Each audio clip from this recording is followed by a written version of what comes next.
Hello everybody and welcome to today's video. I was planning on making a weapons guide for beginners for quite a few months, but I never got around it. I think I first mentioned it back when I published my build guide for beginners, which in case you haven't watched is going to be down below in the description. My goal in this video is to give you a basic and maybe a little bit more than just basic understanding of how weapons and weapon balancing and talents and attributes work in Division 2. We're going to talk about how weapon balancing works in the Division 2.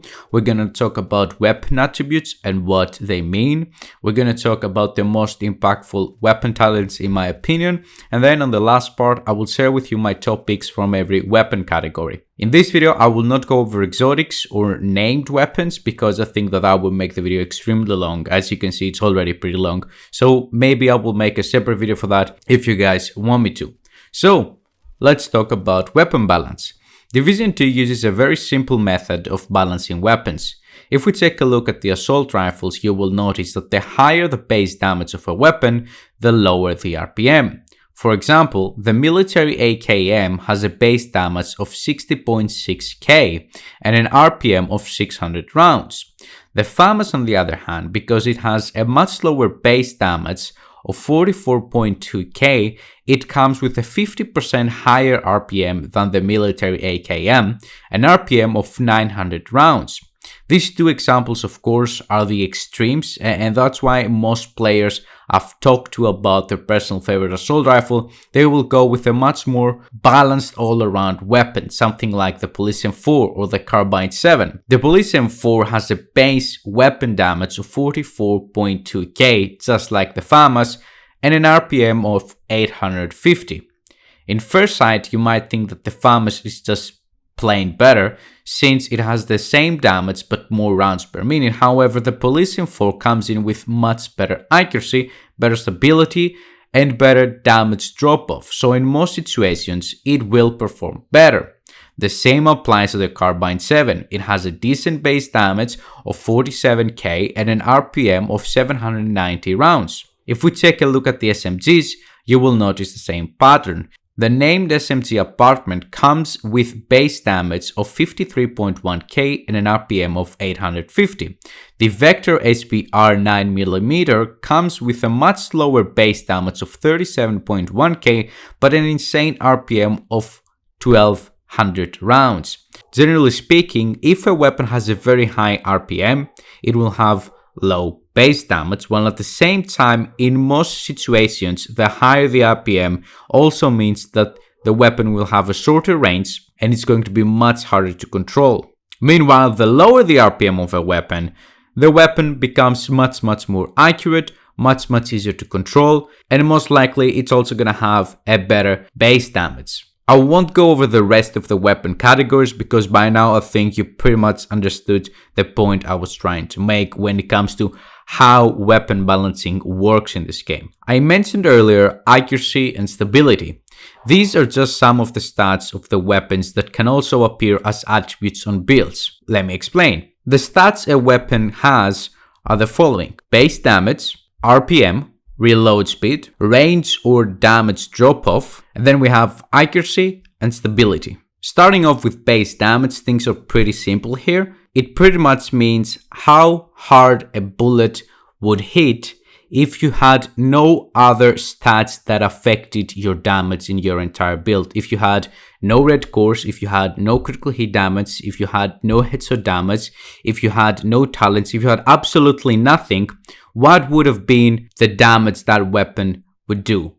Obviously, base damage of the weapon doesn't really mean a lot, since all the builds are going to have some sort of a red core attribute or a talent or some critical hit damage or something that will increase that base damage. So you will very rarely see your weapon hitting for as much as the base damage of that weapon actually says. Moving on to RPM, pretty self-explanatory, rounds per minute, or you can call it rate of fire, it's pretty much the same thing. Reload speed, again, pretty self-explanatory, how long it takes you to reload your weapon. And then we have range or damage drop-off which you can see in this little graph, which shows at how many meters the bullet will start dropping in damage or losing its damage, so to say. After that range, after those meters, the weapon will start to underperform. It will not be as good as it can be, simply because the enemy is too far away. All these are pretty easy to understand. However, accuracy and stability is where most people get confused, because in most games they are the same thing. In Division 2, stability is how much of a kick the weapon has when you shoot it. Accuracy is this little dot you see moving around while you shoot your weapon. A great weapon to showcase the difference between these two is the Vector. As you can see, it has super high stability but awful accuracy. So let's take it into the shooting range. First, pay attention to how much of a kick the weapon has, or how much my aim goes upwards. I will not try to control it. Now see how much more kick a weapon like the military AKM has. That's stability, or how other people would call it from different games, recoil. How much your aim goes up when you shoot. It's the most easiest way to explain it. Now for the accuracy, pay close attention to the white dot. As you can see, it goes all over the place, because the accuracy of the Vector is very bad. Here is a white dot on a weapon with a much higher accuracy. Now that we got this out of the way, let's talk about how you can make your weapons hit harder, faster, more accurate, and have better stability. Like I did with my build guide, I want to keep things fairly simple, since I don't want you to leave the video more confused than when you came here. So damage calculations, differences between multiplicative and additive bonuses, and things like that will not be discussed in this video. So since we were just talking about stability and accuracy, let's talk about how to improve this. Easiest way is weapon attachments or mods. My Vector had awful accuracy, so let's improve that. First, by getting all my 3 weapon mods to be +10 weapon accuracy. You can see the stats on the right of the screen go up. So that's the first way, weapon mods. The second and best way is by getting weapon handling on your items attributes. 1% weapon handling is 1% accuracy, 1% stability, and 1% reload speed. You can get weapon handling either from attribute slots on your items or from talents. For the purpose of this video, I will use a chest I have with braced on it, which gives me 45% weapon handling as well as an 8% weapon handling attribute on it to achieve a total of 53% weapon handling. Take a look at how my Vector performs without the weapon handling, and now look how it performs with 53% extra weapon handling. As you can see, there's a huge difference there. Admittedly, weapon handling is not really beneficial to SMGs or shotguns or rifles. It's best used on assault rifles and LMGs. SMGs and shotguns being used in close range make stability and accuracy mostly irrelevant, because when you're in your enemy's face, you can't really miss. Rifles being fired at a much slower rate and coming with pretty decent accuracy already mean they are already pretty easy to control and pretty accurate. Meanwhile, assault rifles and LMGs being used at all sort of ranges, short, medium, long, doesn't matter. If you have an assault rifle, you're most likely going to use it at all 3 ranges. Those type of weapons benefit from weapon handling much more than the rest of the weapons, in my opinion. The gameplay in the background is with the named FAMAS Burnout. It comes with a very effective talent called Perfectly on Empty, which gives you 40% weapon handling for 10 seconds after you reload from empty. I'm also using the Striker gear set, which offers me another 15% weapon handling and 15% rate of fire.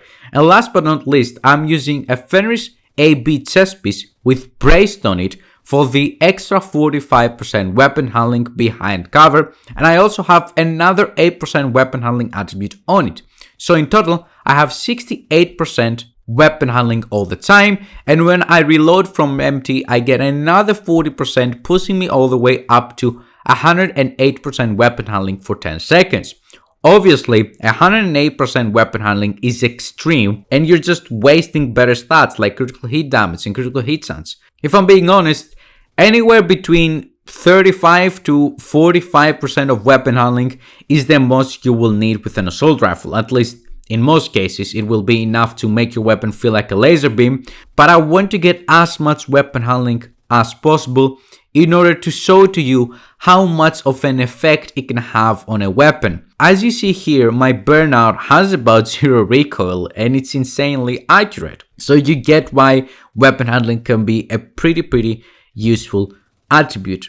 Now moving on how you can increase your weapons damage. As you see here, my Pestilence base damage is 47,000, but the total damage is 114.3 thousand. So where does all that extra damage comes from? As I told you earlier, anything from red core attributes to talents and attributes like critical hit damage will help you increase your weapon damage. But let's try to break it down in order to see where all that extra damage comes from. First source, of course, is your SHD watch, as you can get 10% weapon damage from it if you have it all the way leveled up. Then you get another 15% LMG damage from the specialization tree. Always remember to change your specialization points from one weapon type to another if you change your build or just your primary weapon. The third source is of course the core attribute of the weapon itself, which is LMG damage. And then we have the rest of the core attributes of my build. Since they're all plus weapon damage, that means they all get to increase my weapon damage. And last but not least, we have the branched bonuses. One Volker Harris piece will give me 5% weapon damage, and one Petrov defense piece gives me another 10% LMG damage. Now, see how my weapon damage will start falling off as I start to take out my red cores. Other great attributes that increase your weapon damage are damage to armor, damage to health, and damage to targets out of cover. But as I said, I don't want to go into the multiplicative stats, so I will just leave it at that.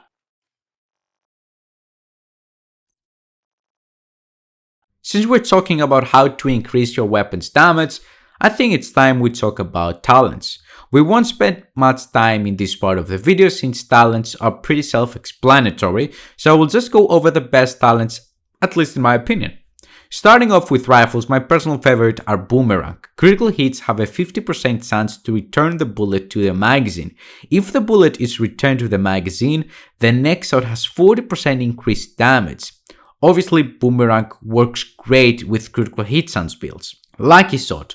Magazine capacity is increased by 20%.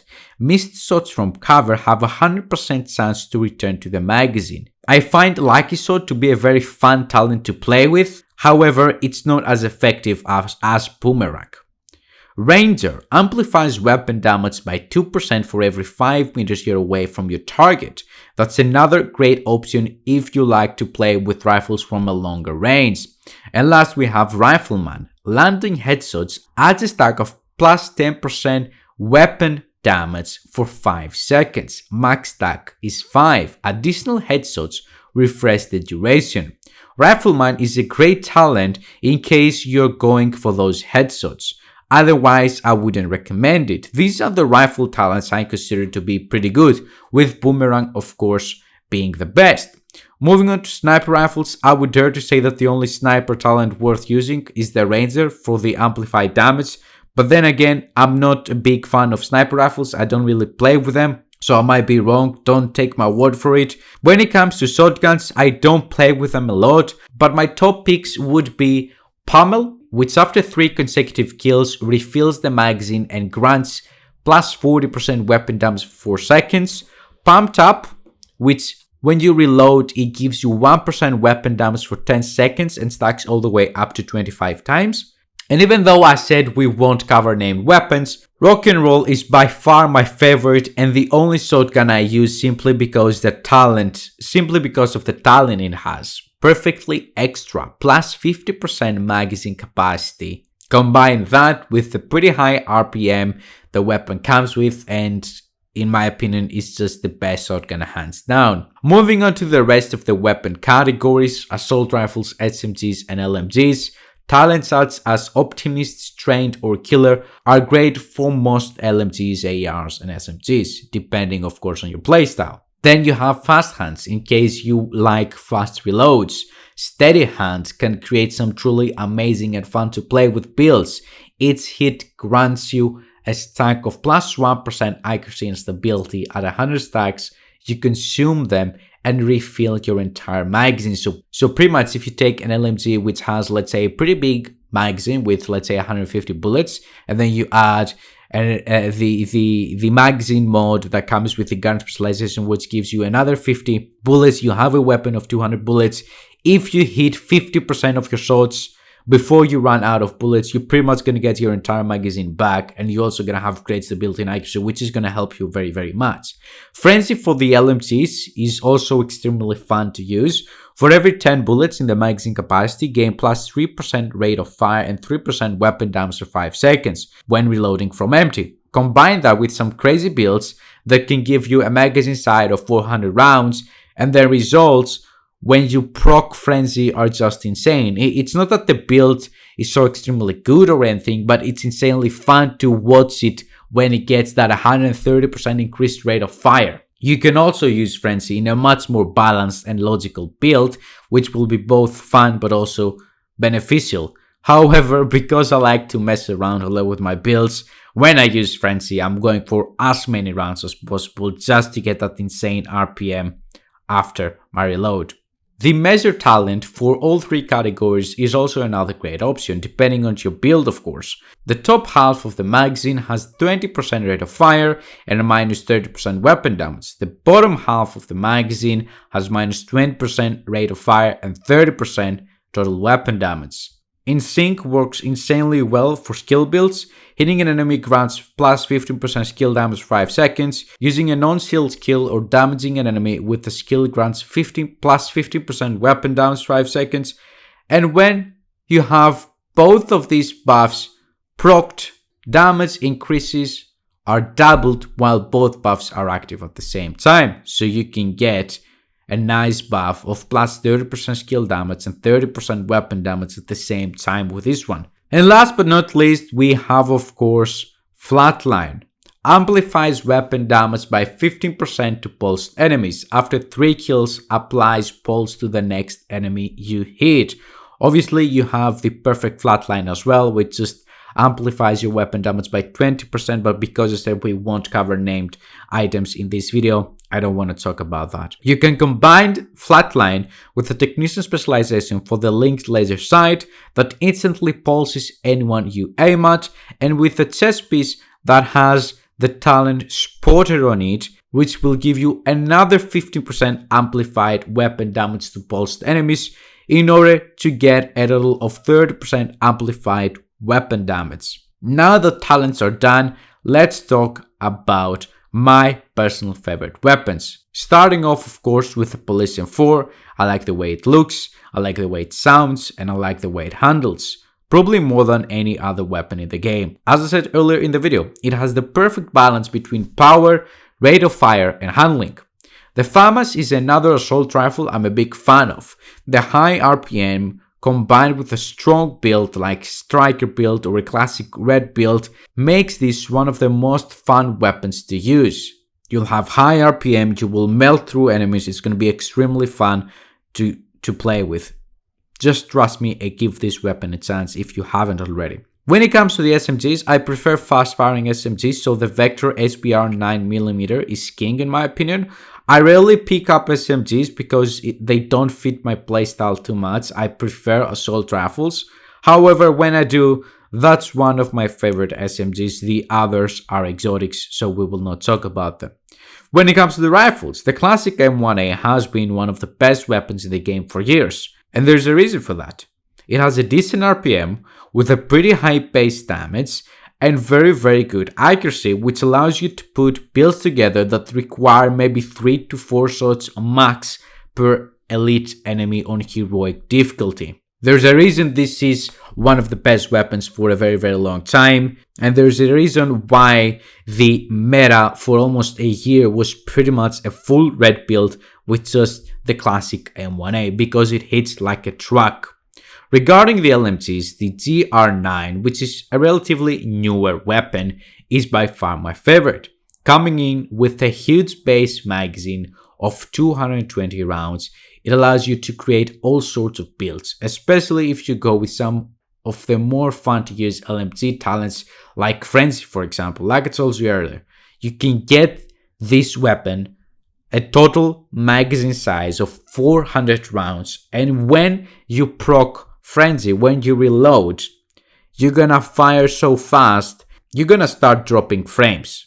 When it comes to the shotguns and the sniper rifles, as I said earlier, I rarely use them. For the shotguns, the rock and roll is my go-to. I never use anything else. And for the sniper rifles, I rarely play with them, so I don't really have a favorite weapon in particular. I just use what I think it's gonna be fun to use. So yeah, that's it pretty much, guys, for my weapons guide. I hope that I explained everything to you. I hope that you found out what you came here looking for. We went over the talents, we went over the stats and how you can affect them. We went over base damage, we went over attributes, we went over weapon handling and what it means. We went over pretty much everything. If you have any questions, please make sure to leave a comment down below. Let me know. I will try to answer as many questions as possible. And if you want to see another video like this one, but where I will go over named items, not only weapons, named items in general, and then of course exotics,